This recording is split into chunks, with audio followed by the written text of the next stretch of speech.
ਅਸੀਂ ਵੀ ਲਾਣਾ ਹੈ ਕਬੂਤਰ। ਆ ਲਓ ਜੀ ਉਸਤਾਦ ਜੀ।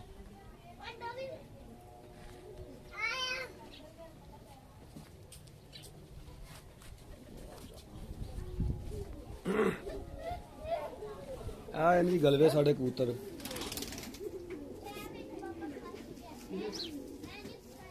ਇਹ ਮਾਦੀ ਹੈ ਗਲਵੀ। ਇਹ ਪਿੰਡੀ ਭੱਟੀਆਂ ਦੇ ਮਸ਼ਹੂਰ ਕਬੂਤਰ ਨੇ। ਇੱਥੇ ਇੱਕ ਦੋਸਤ ਸੀ ਮੇਰਾ, ਉਹ ਲੈ ਕੇ ਆਇਆ ਸੀ ਜੋੜਾ। ਇਹਦੀ ਆਖੋਂ ਆਣਾ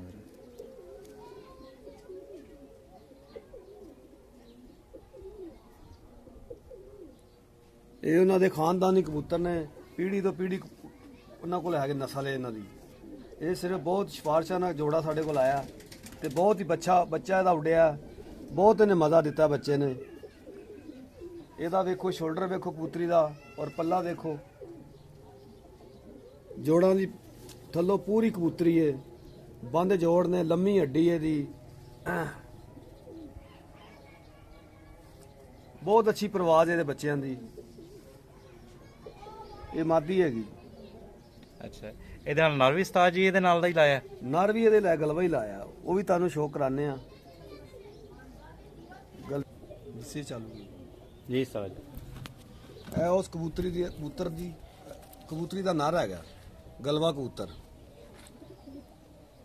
ਇਹ ਸਮਝੋ ਕਿ ਸਾਡੇ ਕੋਲੇ ਖੁੱਡੇ ਦਾ ਬਹੁਤ ਅੱਛਾ ਜੋੜਾ ਹੈ, ਔਰ ਅਸੀਂ ਉਸਤਾਦ ਤਲਤ ਨੇ ਭੇਜਿਆ ਸਾਨੂੰ ਗਿਫਟ ਭੇਜਿਆ। ਬਹੁਤ ਸਿਫਾਰਿਸ਼ਾਂ ਨਾਲ ਉਸਤਾਦ ਦੇ ਗਿਆ। ਅੱਛਾ, ਇਹਨਾਂ ਦੇ ਬੱਚੇ ਵੀ ਉਸਤਾਦ ਜੀ ਉਡਾ ਕੇ ਚੈੱਕ ਕੀਤੇ? ਹਾਂਜੀ, ਇਹਨਾਂ ਦੇ ਬੱਚੇ ਉਸਤਾਦ ਤਲਤ ਕੋਲ ਉੱਡ ਰਹੇ। ਸਾਡੇ ਜਿਹੜੇ ਉਸਤਾਦ ਨੇ ਉਹਨਾਂ ਕੋਲ ਬੱਚੇ ਦੇ ਉੱਡ ਰਹੇ ਨੇ। 2-2 ਵਜੇ 3-3 ਵਜੇ ਤੱਕ ਬਹਿ ਰਹੇ ਨੇ ਬੱਚੇ ਦੇ, ਔਰ ਬਹੁਤ ਪੈਰਾਂ ਦੇ ਪੱਕੇ ਨੇ। ਇਹਦਾ ਪਰਵ ਹਾਊਸ ਹੈ। ਇਹਦਾ ਸ਼ੋਲਡਰ ਹੈ, ਸ਼ੋਲਡਰ ਚੈੱਕ ਕਰੋ ਇਹਦਾ।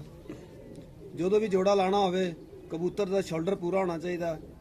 ਕਬੂਤਰ 'ਚ ਮਲਾਮਟ ਹੋਣੀ ਚਾਹੀਦੀ ਹੈ, ਹੱਡੀ ਲੰਮੀ ਹੋਣੀ ਚਾਹੀਦੀ ਹੈ, ਦੁੰਬ ਛੋਟੀ ਹੋਣੀ ਚਾਹੀਦੀ ਹੈ,